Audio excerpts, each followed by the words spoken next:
Morning, all, and welcome back. And for those wondering, hey, what's going on with Crosby? Crosby hasn't been on the ice for practice for the last few days. The sources are saying it's not necessarily a big deal. At least that's what's being reported by ESPN. And again, until we're into the bubble and we don't see Sid on the ice, it's not a huge deal. But it doesn't sound like it's related to the end of the world or anything. It sounds like it's related to some kind of a minor injury, which wouldn't be a surprise with Sidney Crosby.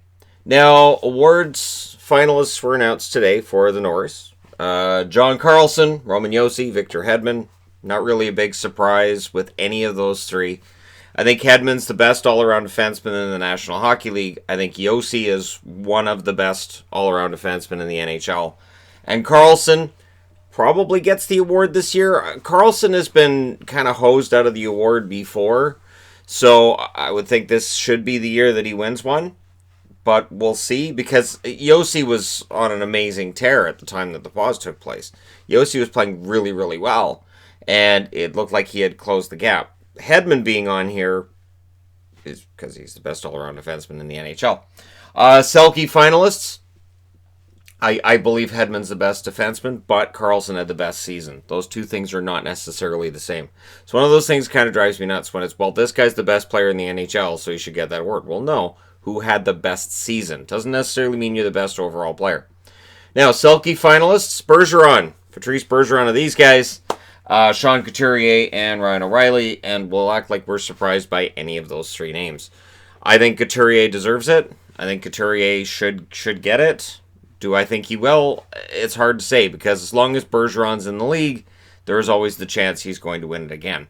Because Patrice Bergeron, just his overall stats all around in his game are fantastic. So when you play an almost flawless game as Bergeron does, you're going to get some votes. And we'll see. So let me know in the comment section below who you think is going to win there. Domi. Max Domi was on the ice today for Montreal. So they waited, as they said they would, and now we're about 7 to 10 days out, as they said, and now he's on the ice. So we'll see whether or not, when they go into the hub environment, the National Hockey League doctors say, oh yeah, it's fine. Or an insurance company says, we can't insure him. So we'll see what happens with Domi. It's going to be a very interesting scenario, and whether or not he plays. So here's to hoping he does. And I mean that. If this is being done safely by the National Hockey League and there's no danger to him, here's to hoping he, Kakko, and Cunnin all play. That's my honest opinion. Alexi Kovalov, you guys remember him, right? Played about 1,300 games in the NHL. He has been named the head coach for Kunlun Red Star in the KHL. So good on him. And we hear a lot of talk about when is the NHL going to hire European head coaches. I don't have an answer, but I will say a guy like Kovalov might have a better chance of being a coach in the NHL at some point, because he played a lot of years in the National Hockey League. His English skill would be very good. I would think those would be two things that might open that door. And it is weird that they don't hire European coaches. It is. It's bizarre, because there are some very good European coaches out there.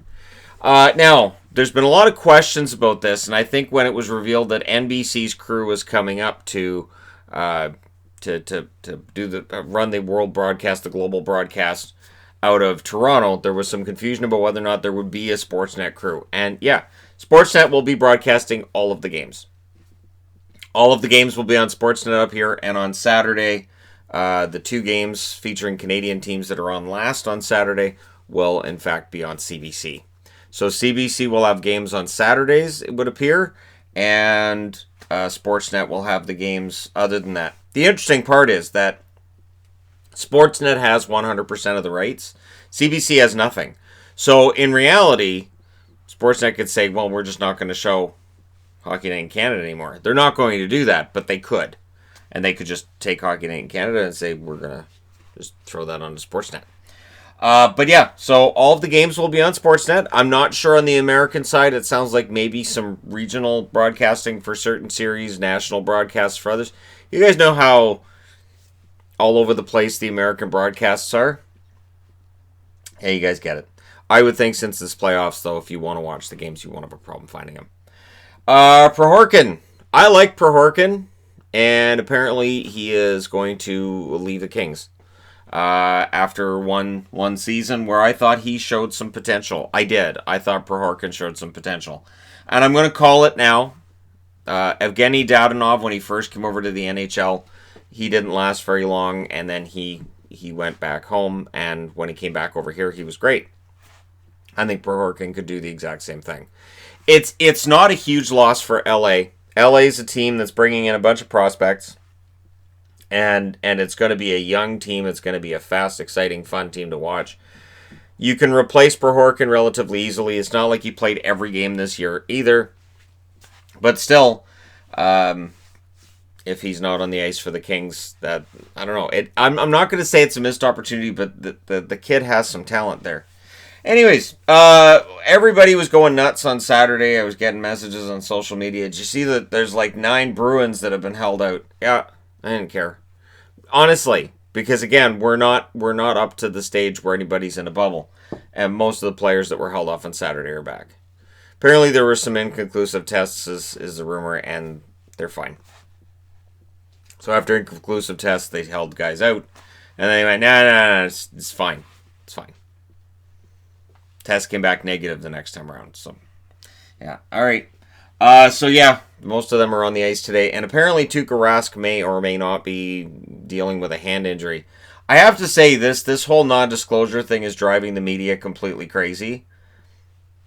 I actually think it's kind of nice, to be honest. There were a lot of news videos I was doing this year where it was just endless injuries, and it was just that's all that it was. I kind of like the idea of the NHL saying, we're not going to talk about it. Okay. I mean, I'd prefer to have a timeline, too, and kind of know what's going on, but it takes it out of my hands anyways. Now, Chicago fans who may or may not think that how they do against the Edmonton Oilers will be decided by who's in net. Apparently, Malcolm Subban is likely going to be the starter. So Corey Crawford hasn't taken the ice yet. Now, again, this is going to depend on the report you hear. There were reports he could be back this week, and that Corey Crawford is still going to be the starter. But it would look like it'll be Subban and either Delia or Lankinen that are dressed as the goaltenders to start that series against Edmonton.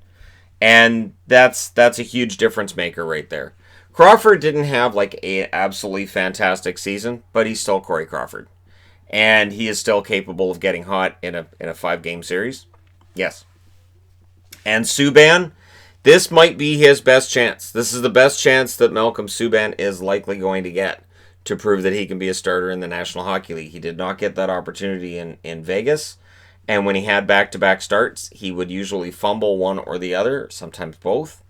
In Boston, he wasn't going to get that chance. Boston put him on waivers. That's how he ended up in Las Vegas.